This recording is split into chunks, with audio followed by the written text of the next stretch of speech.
Hello दोस्तों, स्वागत है आप सभी का आपके अपने YouTube channel I read education पर। काफ़ी दिनों के बाद वीडियो आ रहा है, इसके लिए आप सभी से सॉरी।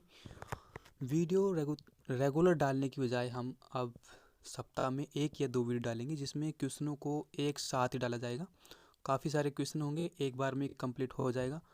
इसके लिए बार बार किसी चैनल पर जाकर आपको बार बार वीडियो नहीं देखना पड़ेगा। एक ही टॉपिक का क्वेश्चन जो होगा वो एक ही वीडियो में समाप्त करने की कोशिश करेंगे। इसके कुछ क्वेश्चन आप पिछले पार्ट में देख सकते हैं, 2-3 वीडियो मिल जाएंगे उनके। तो इस वीडियो को पूरा देखने के बाद चैनल को सब्सक्राइब ज़रूर करें और वीडियो को लाइक करना बिल्कुल ना भूलें। और सबसे बड़ी बात, चैनल को सब्सक्राइब करने के बाद बेल आइकन को प्रेस ज़रूर करें। तो वीडियो की शुरुआत करते हैं हम। टॉपिक हमारा चल रहा है मानव शरीर क्रिया विज्ञान, ह्यूमन साइकोलॉजी। तो इसमें हम 213 से स्टार्ट करने वाले हैं। तो इसमें हमें क्वेश्चन में पूछा है कि निम्नलिखित में कथनों में से कौन सा एक सही है। तो पहला ऑप्शन दे रखा है आपका, सभी धमनियां ऑक्सीजनित रुधिर ले जाती हैं। क्वेश्चन ऑप्शन दे रखा है बी, सभी शिराएं ऑक्सीजनित रुधिर ले जाती हैं। ऑप्शन सी दे रखा है आपका, फुफ्फुस धमनी के अलावा बाकी सभी धमनियां ऑक्सीजनित रुधिर ले जाती हैं। और डी ऑप्शन दे रखा है आपका, फुफ्फुस धमनी के अलावा बाकी सभी धमनी ऑक्सीजनित रुधिर ले जाती हैं। तो यहाँ पर हमारा आंसर है सी ऑप्शन बिल्कुल सही हो जाएगा। फुफ्फुस धमनी के अलावा बाकी सभी धमनियाँ ऑक्सीजनित रुधिर ले जाती हैं। तो सी ऑप्शन आपका यहाँ पर बिल्कुल सही हो जाएगा। क्वेश्चन नंबर 214 में देखते हैं। इसमें पूछा है कंडरा जोड़ता है। तो पहला ऑप्शन दे रखे आपका, हड्डी से हड्डी को, दूसरा पेशी को हड्डी से, और तीसरा ऑप्शन दे रखा है हड्डी को पेशी से, और चौथा ऑप्शन आपको दे रखा है पेशी को पेशी से। तो यहाँ पर हमारा आंसर हो जाएगा पेशी को हड्डी से। तो बी ऑप्शन आपका यहाँ पर बिल्कुल सही हो जाएगा। क्वेश्चन नंबर 215 पर देखते हैं हम। मानव शरीर में कौन सी ग्रंथि ऐसी है जिसका संबंध शरीर की उत्तेजना से है। तो पहला ऑप्शन आपका यहाँ पर दे रखा है आउटू ग्रंथि, दूसरा ऑप्शन दे रखा है अग्नाशय, तीसरा हादिवर्क, और चौथा आपका दे रखा है पीयूष ग्रंथि। तो यहाँ पर हमारा आंसर है हादिवर्क ग्रंथि। तो सी ऑप्शन आपका यहाँ पर बिल्कुल सही हो जाएगा। क्वेश्चन को एक बार देख लीजिए, मानव शरीर में कौन सी ग्रंथि ऐसी है जिसका संबंध शरीर की उत्तेजना से है। तो यहाँ पर हमारा आंसर है हादिवर्क ग्रंथि। तो सी ऑप्शन आपका यहाँ पर बिल्कुल करेक्ट हो जाएगा। क्वेश्चन नंबर 216 में पूछा है, आदमी के कंठ के किस भाग को आउटू उध्वर्द या एडम्स एप्पल कहा जाता है। तो पहला ऑप्शन दे रखा है सौसनी, दूसरा थायराइड उपास्थि, तीसरा क्रिकोइड उपास्थि, और चौथा ऑप्शन दे रखा है आपका कंठ। तो यहाँ पर हमारा आंसर हो जाएगा थायराइड ग्रंथ उपास्थि। तो बी ऑप्शन आपका यहाँ पर बिल्कुल सही हो जाएगा। क्वेश्चन नंबर 217 में पूछा है, मानव मस्तिष्क लगभग कितने ग्राम का होता है। तो पहला ऑप्शन दे रखा है आपका 1350 ग्राम, दूसरा ऑप्शन दे रखा है 1230 ग्राम, तीसरा ऑप्शन दे रखा है आपका 1100 ग्राम, और चौथा ऑप्शन दे रखा है 1500 ग्राम। तो यहाँ पर हमारा आंसर है 1350 ग्राम। तो ए ऑप्शन आपका यहाँ पर बिल्कुल सही हो जाएगा, लगभग में 1350 ग्राम आ जाएगा। क्वेश्चन नंबर 218 में पूछा है, मानव शरीर में सबसे लंबी अस्थि है तो पहला ऑप्शन दे रखा है आपका अंतःप्रकोष्ठिका, दूसरा प्रंगडिका, तीसरा अरुअस्थि, और चौथा दे रखा है अंतर्जंगिका। तो यहाँ पर हमारा आंसर है अरुअस्थि। मानव शरीर की सबसे लंबी अस्थि है अरुअस्थि। तो ये इंपॉर्टेंट क्वेश्चन है, इसमें सी ऑप्शन आपका बिल्कुल सही हो जाएगा। क्वेश्चन नंबर 219 में पूछा है, मुख्यतः इसकी उपस्थिति के कारण मानव शरीर उच्च वायुमंडलीय दाब के अंतर्गत भी कुचला रहता है। तो पहला ऑप्शन आपको दे रखा है यहाँ पर मजबूत कंकाली प्रणाली, दूसरा कोशिकाओं में तरल, तीसरा दृढ़ इच्छा शक्ति, और चौथा ऑप्शन दे रखा है आपका दृढ़ पेशी विन्यास। तो यहाँ पर हमारा आंसर हो जाएगा कोशिकाओं में तरल। तो बी ऑप्शन आपका यहाँ पर बिल्कुल सही हो जाएगा। क्वेश्चन नंबर 220 में आपको पूछा है, सामान्य मानव शरीर का तापक्रम कितना होता है। तो पहला ऑप्शन दे रखा है 98.4 डिग्री फ़ारेनहाइट, दूसरा दे रखा है 98 डिग्री फ़ारेनहाइट और तीसरा दे रखा है आपका 98.8 डिग्री फ़ारेनहाइट और चौथा दे रखा है इनमें से कोई नहीं। तो ये इसमें हमारा आंसर हो जाएगा इनमें से कोई नहीं। तो डी ऑप्शन आपका यहाँ पर बिल्कुल सही हो जाएगा। इसका तापमान कितना होता है ये आप हमें कमेंट करके बताएं। क्वेश्चन नंबर 221 में पूछा है, आँख के रेटिना की परंपरागत कैमरा के निम्नलिखित में से किस भाग की तुलना की जाती है? कैमरा और आँख के रेटिना में किस भाग की तुलना करते हैं हम, ये इसमें पूछा है। तो पहला ऑप्शन दे रखा है फिल्म, दूसरा लेंस, तीसरा शटर और चौथा ऑप्शन दे रखा है आवरण। तो यहाँ पर हमारा आंसर है फिल्म। तो ए ऑप्शन इसमें बिल्कुल सही हो जाएगा। क्वेश्चन नंबर 222 में पूछा है, रक्त जमने में किस तत्व की मुख्य भूमिका होती है? तो पहला ऑप्शन दे रखा है आपका मैग्नीशियम, दूसरा कैल्शियम, तीसरा फेरस और चौथा कॉपर। तो यहाँ पर हमारा आंसर है बी, कैल्शियम बिल्कुल सही आंसर हो जाएगा। रक्त को जमाने के लिए इसकी मुख्य भूमिका होती है। तो क्वेश्चन नंबर 223 में चलिए, मनुष्य में सामान्य निरन फास्टिंग रुधिर शर्करा स्तर प्रति 100 ml रुधिर होती है। तो पहला ऑप्शन दे रखा है आपका 20 से 50 mg, दूसरा 50 से 70 mg, तीसरा ऑप्शन दे रखा है आपका 80 से 100 mg और चौथा ऑप्शन दे रखा है आपका 120 से 140 mg। तो यहाँ पर हमारा आंसर है 80 से 100 mg। तो सी ऑप्शन आपका यहाँ पर बिल्कुल सही हो जाएगा। क्वेश्चन नंबर 224 में पूछा है, अधिक ऊंचाई पर मानव शरीर में लाल रक्त कणिकाएं कैसी होंगी? तो पहला ऑप्शन दे रखा है आकार में बड़ी हो जाएंगी, दूसरा आकार में छोटी हो जाएगी, तीसरा संख्या में बढ़ जाएगी और चौथा ऑप्शन दे रखा है संख्या में घट जाएगी। तो इसमें हमारा आंसर है संख्या में बढ़ जाएगी। अधिक ऊंचाई पर ये आरबीसी का संख्या बढ़ जाती है। क्वेश्चन नंबर 225 में पूछा है, मानव रुधिर में कोलेस्ट्रॉल का सामान्य स्तर है। तो पहला ऑप्शन दे रखा है 80 से 120 mg, दूसरा दे रखा है 120 से 140 mg और तीसरा ऑप्शन दे रखा है आपका 140 से 180 mg और चौथा ऑप्शन दे रखा है आपका 180 से 220 mg। तो इसमें हमारा आंसर हो जाएगा 140 से 180 mg। तो सी ऑप्शन बिल्कुल सही हो जाएगा। मानव शरीर में कोलेस्ट्रॉल का सामान्य स्तर 140 से 180 mg पाया जाता है मिलीग्राम। क्वेश्चन नंबर 226 में पूछा है, यदि किसी व्यक्ति को रुधिर वाहिकाओं की त्रिज्या कम हो जाए तो उस वक्त रक्तदाब क्या होगा? पहला ऑप्शन दे रखा है इसमें बढ़ेगा, दूसरा दे रखा है घटेगा, तीसरा दे रखा है उतना ही रहेगा और चौथा ऑप्शन दे रखा है आपका पुरुषों में बढ़ेगा और महिलाओं में घटेगा। तो इसमें सीधा सा आंसर होगा हमारा बढ़ जाएगा। त्रिज्या कम होने पर वेग बढ़ जाएगा या दाब बढ़ जाएगा, तो ये ज़्यादा तेज़ी से चलेगा, तो रक्त दाब इसमें हमेशा बढ़ेगा। क्वेश्चन नंबर 227 में पूछा है, मानव शरीर के किस अंग में लसिका कोशिकाएं बनती है? तो पहला ऑप्शन दे रखा है आपका यकृत, दूसरा दीर्घस्थि और तीसरा दे रखा है अग्नाशय और चौथा ऑप्शन दे रखा है आपका तिल्ली। तो यहाँ पर हमारा आंसर है दीर्घस्थि। तो बी ऑप्शन आपका यहाँ पर बिल्कुल सही हो जाएगा। वीडियो को देखते रहिए और वीडियो को लाइक जरूर कर दीजिएगा।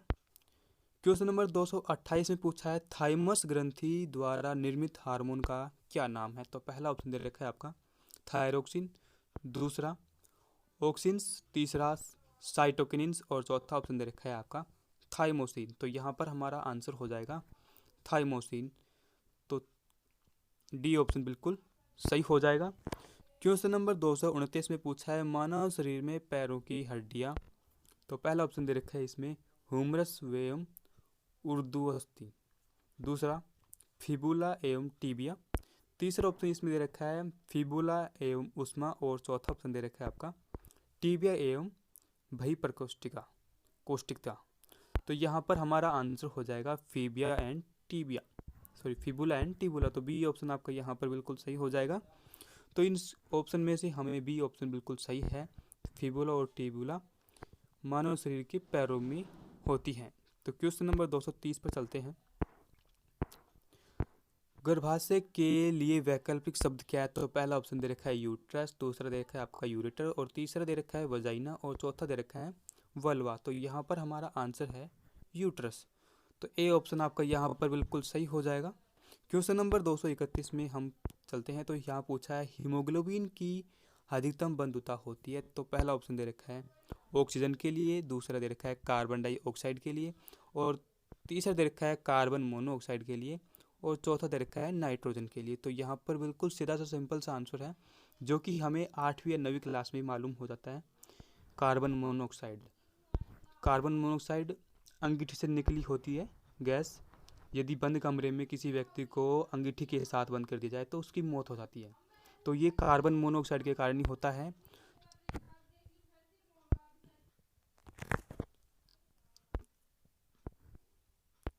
क्वेश्चन नंबर 232 में है हमारा, निम्नलिखित में से कौन सी ग्रंथि सेक्स हार्मोन का स्राव करती है? तो पहला ऑप्शन दे रखा है आपका एड्रिनल ग्रंथि, दूसरा ऑप्शन दे रखा है आपका थायराइड ग्रंथि, और तीसरा ऑप्शन दे रखा है पिट्यूटरी ग्रंथि, और चौथा ऑप्शन दे रखा है आपका सेबियस ग्रंथि। तो यहाँ पर हमारा आंसर है एड्रिनल ग्रंथि। तो क्वेश्चन नंबर 233 में है, निम्नलिखित में से कौन सा एक कथन जठर के बारे में सही नहीं है? तो पहला ऑप्शन दे रखा है जठर एक अस्थायी आश्रय के रूप में काम करता है, दूसरा दे रखा है जठर खाद को आमाशय रस के साथ मिश्रित कर देता है, तीसरा ऑप्शन दे रखा है जठर आमाशय रस में लाइपेज और एमाइलेज स्रावित करता है, चौथा ऑप्शन दे रखा है जठर के खाली होने की दर खाद के प्रकार पर निर्भर करती है। तो यहाँ पर हमारा आंसर डी बिल्कुल सही हो जाएगा। जठर के खाली होने की दर खाद के प्रकार पर निर्भर करती है। तो क्वेश्चन नंबर 234 में है, निम्नलिखित में से कौन सा एक अंग वसा का भंजन कर कोलेस्ट्रॉल उत्पन्न करता है? तो पहला ऑप्शन आपका दे रखा है आंत, दूसरा ऑप्शन दे रखा है आपका यकृत, और तीसरा ऑप्शन दे रखा है फुफ्फुस, और चौथा ऑप्शन आपका यहाँ पर है वर्क। तो यहाँ पर हमारा यकृत आंसर बिल्कुल सही हो जाएगा। लीवर, तो बी ऑप्शन आपका बिल्कुल सही हो जाएगा। क्वेश्चन नंबर 235 में पूछा है, ईसीजी का प्रयोग किसकी गतिविधि दर्ज करने के लिए किया जाता है? तो पहला ऑप्शन दे रखा है आपका हृदय, दूसरा फेफड़े, और तीसरा दे रखा है मस्तिष्क, और चौथा ऑप्शन आपका है मांसपेशियाँ।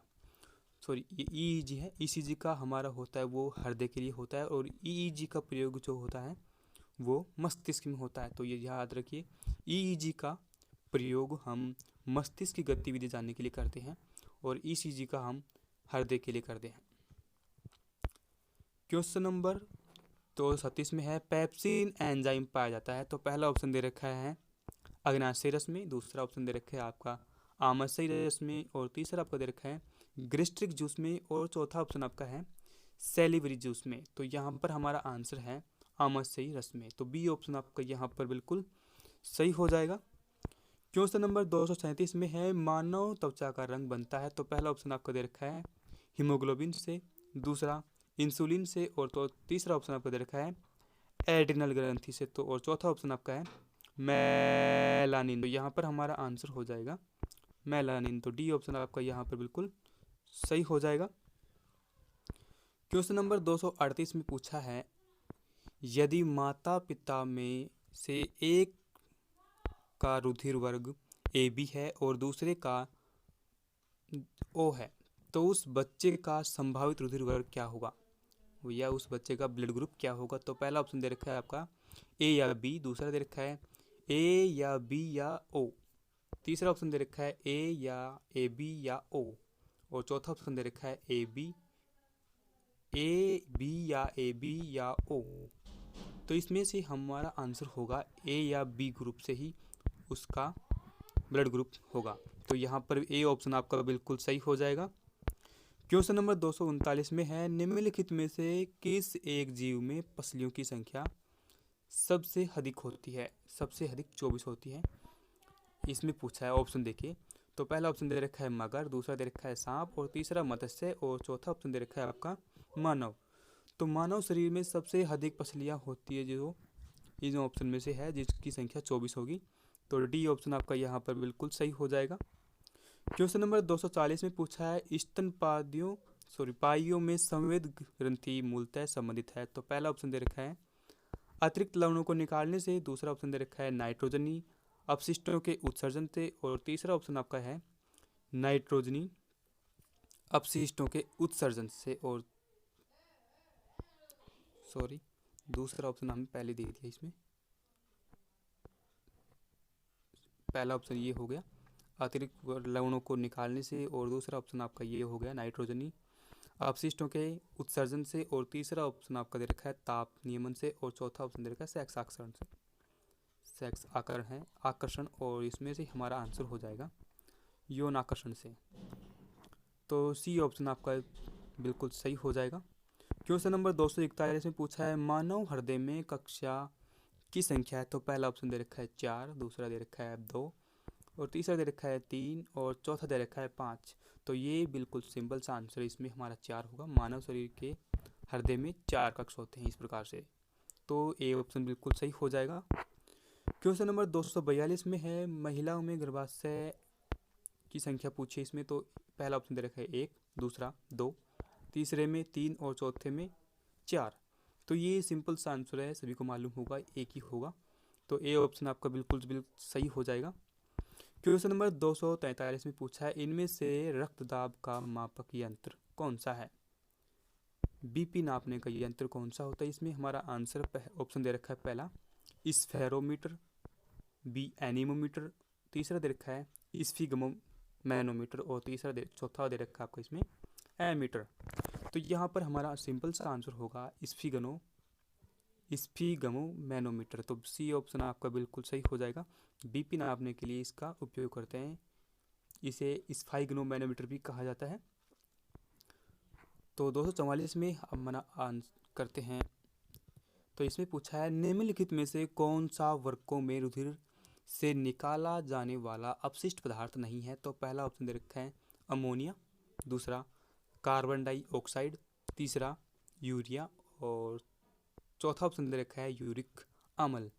तो इसमें हमारा आंसर है कार्बन डाइऑक्साइड।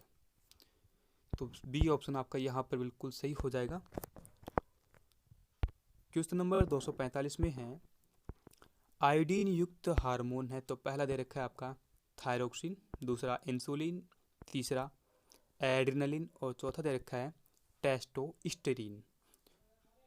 तो यहाँ पर हमारा आंसर होगा थायरोक्सिन, ऑक्सिन युक्त हार्मोन है थायरोक्सिन। तो ए ऑप्शन आपका यहाँ पर बिल्कुल सही हो जाएगा। क्वेश्चन नंबर 246 में है अधिकांश विषाक्त पदार्थों की विषाक्तता दूर करने की प्रक्रिया शरीर के किस अंग में होती है। तो पहला ऑप्शन दे रखा है आपका गुर्दा, दूसरा लीवर, तीसरा फेफड़ा, और चौथा ऑप्शन दे रखा है आपका आमाशय। तो यहाँ पर बी ऑप्शन लीवर बिल्कुल आपका सही हो जाएगा। क्वेश्चन नंबर 243 में देखते हैं हम शरीर में हीमोग्लोबिन का कार्य है, तो पहला ऑप्शन दे रखा है आपका यहाँ पर ऑक्सीजन का परिवहन, दूसरा जीवाणु को नष्ट करना, तीसरा रक्त अल्पता को रोकना, और चौथा ऑप्शन दे रखा है आपका लौह का उपयोग। तो यहाँ पर हमारा आंसर हो जाएगा ऑक्सीजन का परिवहन। तो ए ऑप्शन बिल्कुल करेक्ट हो जाएगा। हीमोग्लोबिन ऑक्सीजन का परिवहन में काम आता है, तो ए ऑप्शन बिल्कुल यहाँ पर सही हो गया। क्वेश्चन नंबर 248 में है मानव वृक्क कार्य करना बंद कर दे तो निम्न में से कौन सा पदार्थ जमा हो जाएगा। तो पहला ऑप्शन दे रखा है आपका शरीर में वसा, बी ऑप्शन दे रखा है रक्त में नत्रजनित पदार्थ अपशिष्ट पदार्थ होगा, सी ऑप्शन दे रखा है आपका रक्त में शर्करा, और चौथा ऑप्शन दे रखा है आपका शरीर में प्रोटीन। तो यहाँ पर हमारा आंसर होगा रक्त में नत्रजनित अपशिष्ट पदार्थ होगा, बी ऑप्शन बिल्कुल सही हो जाएगा। क्वेश्चन नंबर 249 में है जब एक व्यक्ति वृद्ध हो जाता है तो सामान्यतः उसका रक्त का दाब क्या होगा। पहला ऑप्शन दे रखा है घट जाता है, बी ऑप्शन दे रखा है आपका बढ़ जाता है, सी ऑप्शन दे रखा है उतना ही रहता है, डी ऑप्शन दे रखा है बदलता रहता है। तो यहाँ पर हमारा आंसर है ए ऑप्शन, वृद्ध व्यक्ति के शरीर का रक्तदाब घट जाता है, जिसे हम ब्लड प्रेशर के नाम से जानते हैं, तो ये घट जाएगा। तो ए ऑप्शन बिल्कुल आपका सही हो जाएगा। क्वेश्चन नंबर 250 में है मानव शरीर में पुच्छ कौन सी संरचना में संलग्न होता है। तो तो पहला ऑप्शन दे रखा है वृद्धांत्र, दूसरा सुधांत्र, तीसरा पित्ताशय और चौथा दे रखा है आपका आमाशय। तो यहाँ पर हमारा आंसर हो जाएगा वृद्धांत्र। मानव शरीर में पुच्छ कौन सी संरचना में संलग्न होता है? तो ये वृद्धांत्र हमारा आंसर हो जाएगा। तो ए ऑप्शन बिल्कुल सही हो जाएगा। क्वेश्चन नंबर 291 है, मानव शरीर में क्षुधांत्र के 3 संरचनात्मक भागों की लंबाई का कौन सा सही ह्रासवान क्रम है? तो पहला ऑप्शन दे रखा है मध्यांतर, घ्रेणी, शेषांत्र। दूसरा ऑप्शन दे रखा है आपका शेषांत्र, घ्रेणी या मध्यांतर। तीसरा ऑप्शन दे रखा है आपका मध्यांतर, शेषांत्र या घ्रेणी, और चौथा ऑप्शन दे रखा है आपका शेषांत्र, मध्यांतर और घ्रेणी। तो ये डी ऑप्शन आपका यहाँ पर बिल्कुल सही हो जाएगा। लंबाई के घटते हुए क्रम में तो ये बिल्कुल सही हो जाएगा। अगर ये बढ़ते हुए क्रम में पूछ रहे तो इसका उल्टा कर देना है। तो यहाँ पर हमारा डी ऑप्शन बिल्कुल सही हो जाएगा। क्वेश्चन नंबर 252 में पूछा है, मानव शरीर में निम्नलिखित हार्मोन में से कौन सा रक्त कैल्शियम और फॉस्फेट को विनियमित करता है? तो पहला ऑप्शन दे रखा है आपका ग्लूकेगोन, दूसरा वर्धीकर हार्मोन, तीसरा दे रखा है पराउटू हार्मोन, और चौथा ऑप्शन दे रखा है आपका थायरोक्सिन। तो यहाँ पर पराउटू हार्मोन बिल्कुल सही हो जाएगा।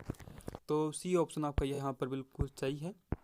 क्वेश्चन नंबर 253 में पूछा है, मानव शरीर के निम्नलिखित भागों में से किस एक में शुक्र डिंब को निषेचित करता है, फर्टिलाइज करता है? और इसमें ऑप्शन दे रखा है पहला गर्भाशय ग्रीवा, दूसरा गर्भाशय के ऊपरी भाग, और तीसरा दे रखा है गर्भाशय का निचला भाग, और तीसरा दे रखा है डिंब वाहिनी नली। तो यहाँ पर हमारा आंसर है डी, डिंब वाहिनी नली बिल्कुल सही हो जाएगा।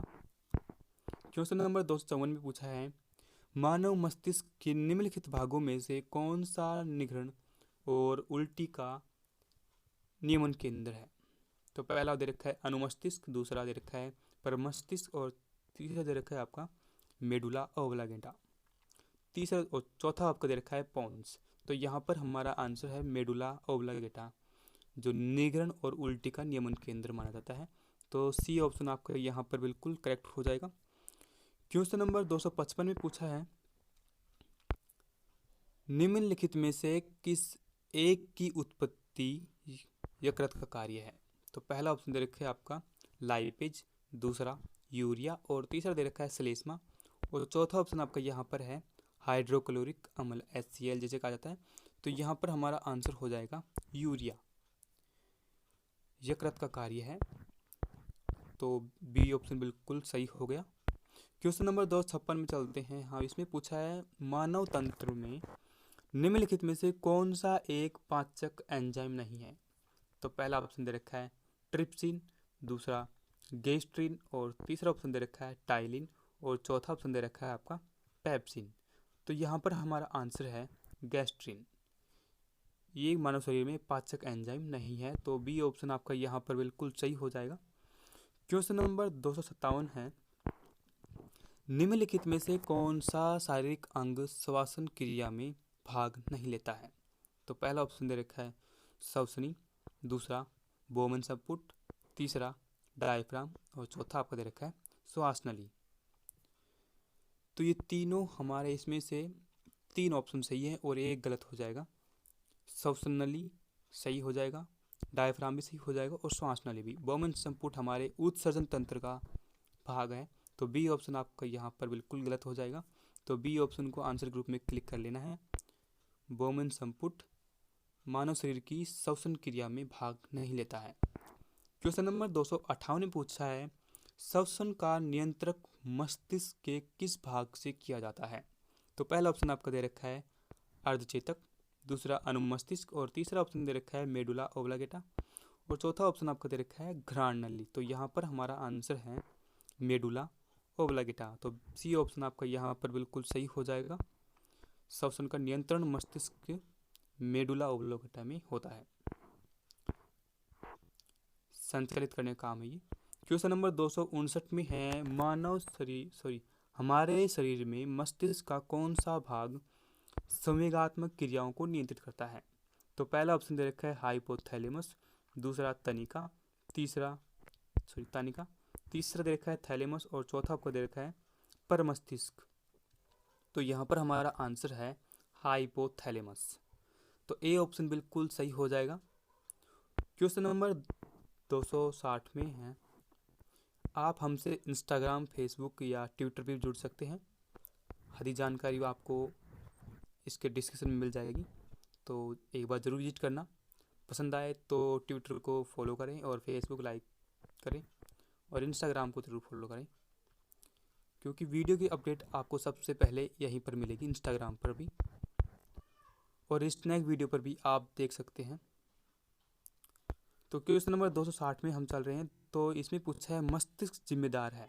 तो पहला ऑप्शन दे रखा है आपका सोचने के लिए, दूसरा दे रखा है हृदय गति नियंत्रण के लिए, तीसरा दे रखा है शरीर के संतुलन के लिए, और चौथा ऑप्शन दे रखा है उपयुक्त तीनों के लिए। तो यहाँ पर हमारा आंसर है उपयुक्त तीनों के लिए। सोचने के लिए भी सही है, हृदय की गति नियंत्रण के लिए भी, और शरीर के संतुलन के लिए भी हमारा मस्तिष्क जिम्मेदार होता है। तो डी ऑप्शन आपका यहाँ पर बिल्कुल सही हो जाएगा। क्वेश्चन नंबर 261 में चलते हैं। हार्मोन का उदाहरण है। तो पहला ऑप्शन दे रखा है ऑक्सीटोसिन, दूसरा दे रखा है आपका यहाँ पर रेनिन, और तीसरा दे रखा है पेपरिन, और चौथा दे रखा है साइटोसिन। तो हार्मोन का उदाहरण हमारे कौन सा हो जाएगा? ऑक्सीटोसिन। तो ए ऑप्शन आपका यहाँ पर बिल्कुल सही हो जाएगा। क्वेश्चन नंबर 262 में पूछा है, निम्नलिखित में से कौन सा एंटी डायूरेटिक हार्मोन है? तो पहला ऑप्शन दे रखा है आपका वैसोप्रेसिन, दूसरा दे रखा है ऑक्सीटोसिन, तीसरा दे रखा है आपका ACTH, और चौथा ऑप्शन दे रखा है आपका कोर्टिसोन। तो यहाँ पर हमारा आंसर हो जाएगा वैसोप्रेसिन। तो ए ऑप्शन आपका यहाँ पर बिल्कुल सही हो जाएगा। क्वेश्चन नंबर 263 में पूछा है, दो गैमीट के विलय से एक कोशिकीय संरचना का निर्माण होता है, तो उसे क्या कहते हैं? तो इसमें पहला ऑप्शन दे रखा है ब्लास्टुला, दूसरा दे रखा है गैस्ट्रेला, और तीसरा ऑप्शन आपको दे रखा है यहाँ पर जाइगोट, और चौथा ऑप्शन दे रखा है फिट्स। तो यहाँ पर हमारा जाइगोट आंसर बिल्कुल सही हो जाएगा। तो सी ऑप्शन को आप यहाँ पर करेक्ट कर लेना। क्वेश्चन नंबर 264 में है, निम्नलिखित में से कौन सा कथन सही है? तो पहला ऑप्शन दे रखा है यूरिया यकृत में उत्पन्न होता है, दूसरा यूरिया रुधिर में उत्पन्न होता है, तीसरा यूरिया मंड स्टार्च के पाचन से उत्पन्न होता है, चौथा ऑप्शन दे रखा है यूरिया फेफड़ों और उर्वरक में उत्पन्न होता है। तो यूरिया हमारे यकृत में उत्पन्न होता है, जो कि बिल्कुल सही हो जाएगा। तो क्वेश्चन नंबर ऑप्शन ए बिल्कुल सही हो जाएगा। तो वीडियो को